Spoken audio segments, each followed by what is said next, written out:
ezali droit na biso constitutionnel tovandaki na biso bango bakanisaki baleki biso na molai ntango Fayulu atelemi ntango Prince Epenga atelemi ekomi bilobaloba il n'y a rien. Qui a peur, je vous garantis. Topesi bino rendez-vous na palais présidentiel après 2023. Yambala oyo ba matabakita combat et comme une dimension mystique. Donc on côté la candidature. Balobi mingi, bafingi mingi. Mais bon moni peuple yewana. À l'action na pona. Merci beaucoup.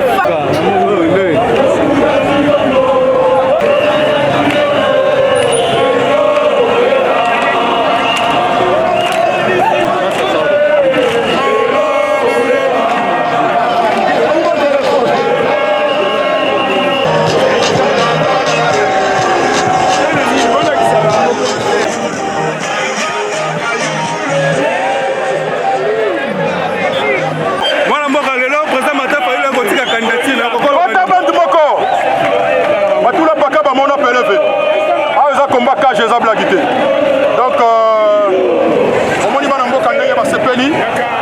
C'est quoi le combat pendant la transparence avec l'élection bandit. Merci.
Moni Bilili, peuple a besoin de restaurer la vérité des yeux.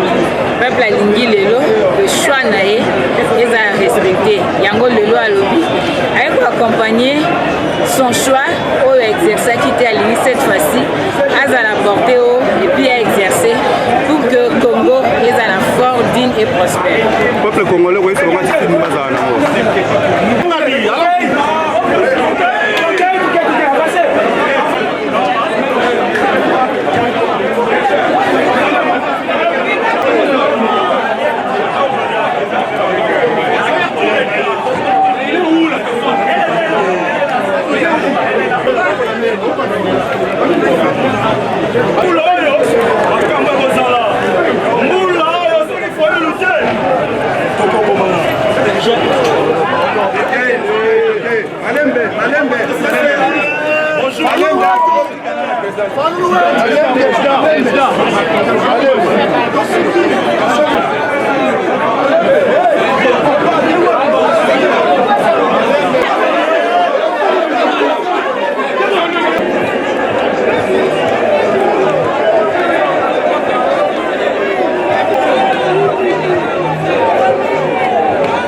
En tout cas, mieux vaut la fin d'une chose que son commencement.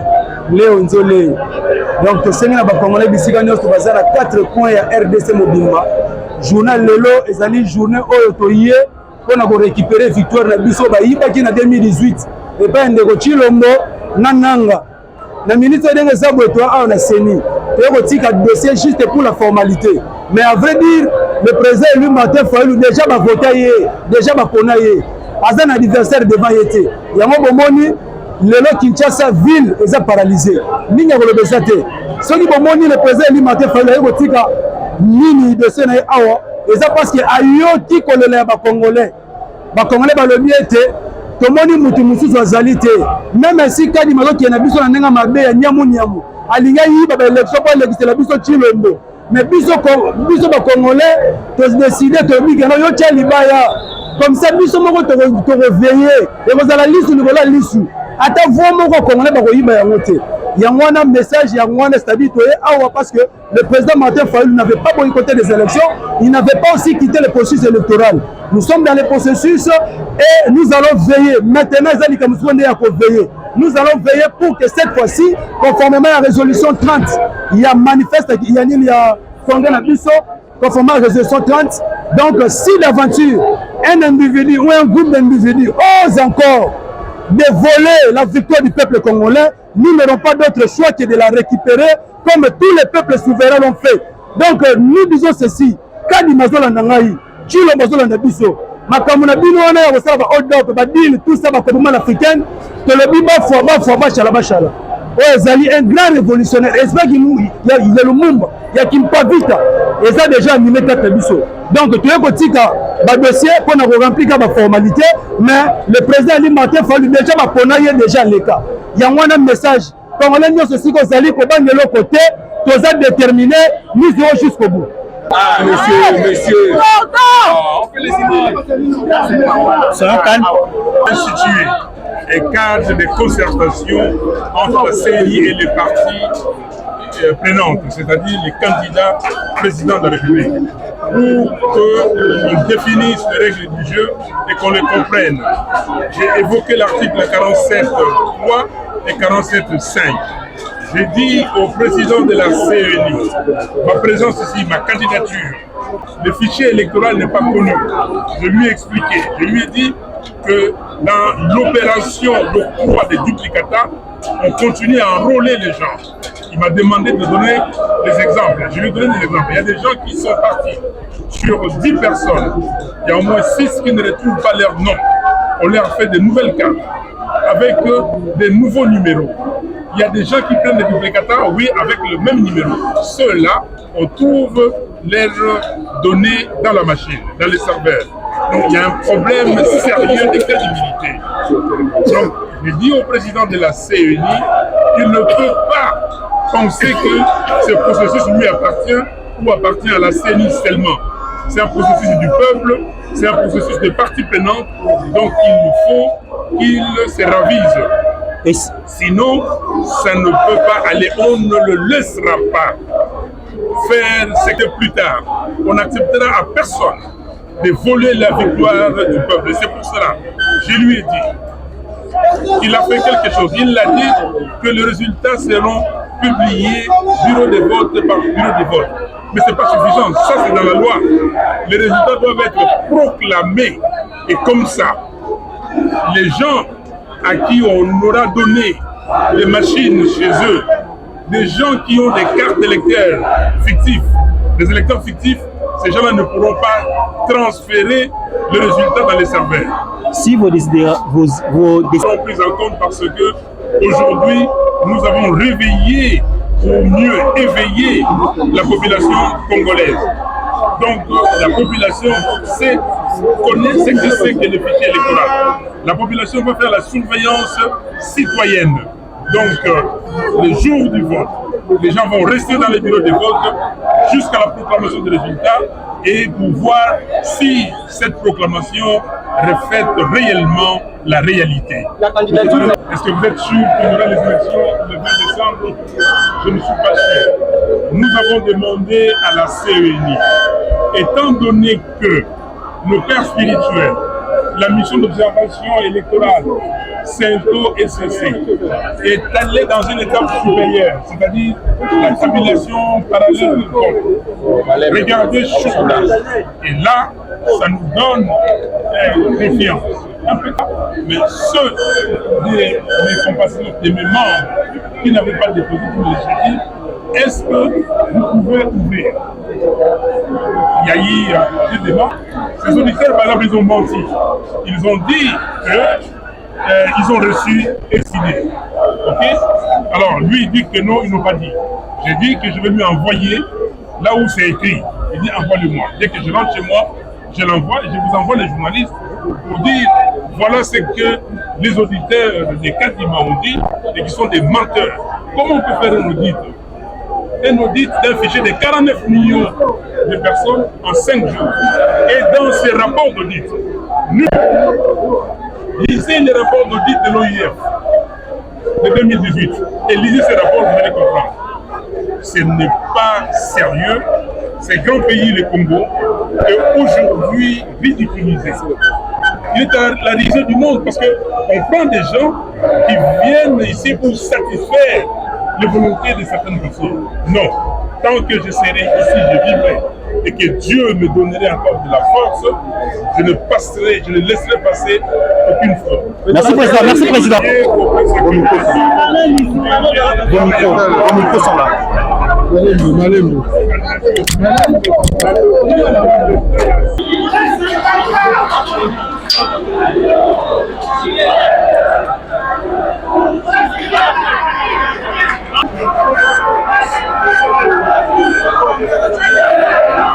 Matanga mikono.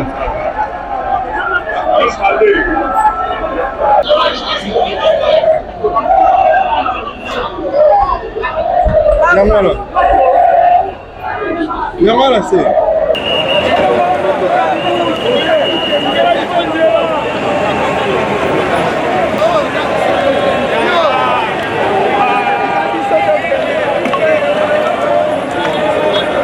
Voilà, quand ndenge lobezela maki mingi candidature ya